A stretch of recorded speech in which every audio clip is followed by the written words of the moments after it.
The number I want to talk about is 6174, and it doesn't seem to have anything which is unusual about it.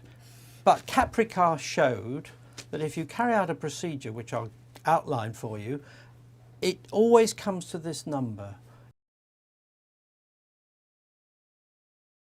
The conditions are that it has to have 4 digits, and these 4 digits mustn't be the same.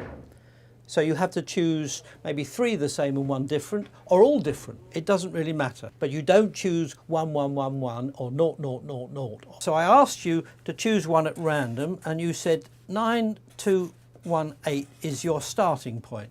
Now the first thing you do with this is to put that in the order, the largest number first, then the next largest number, then the next largest number, and then the smallest, and then the other way around, 1289. I've rearranged these digits in the order, highest to lowest, lowest to highest. And then what you do is take this away from that, and when you do that you get 2, and then you carry 1 9 into 2, and I get 8532. Now this is the new number that you put into this machine. You arrange that in order with the highest to lowest, which it turns out to be right straight away, and then the other way round, 2 3 5 8, and you take one away from the other, and there we are, 6174. So you've been really kind to me, because I've only had to go through this iteration twice and I get to the number. Well, if I got to this number and I do it again, I would have, let me see, 7641. I've got to get this right, and then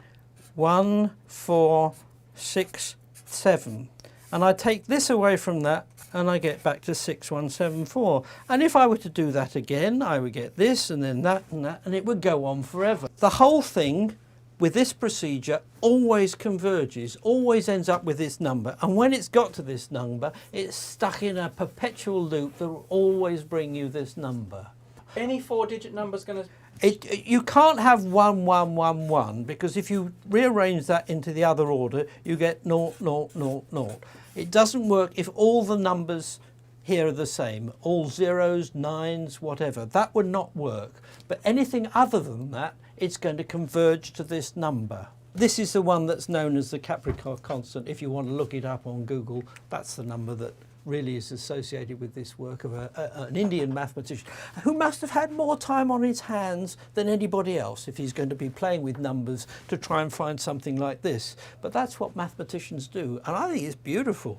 I see you've got some spare room on your paper. I'm going to give you another random 4-digit number, and let's see if it works. I'm going to make this up off the top of my head. You haven't got anything on the top of your head. That's a wig, isn't it? 2984. 2984. So I have to first put it in the order of the numbers, and then change them around and take one away from the other. 1 2. I've got the Capricar number in 3 goes, so you just chose one at random, and it took 3 goes to get to it. Oh, it's very appealing. Not everything has to be useful to be appealing and fun, and this seems to be fun.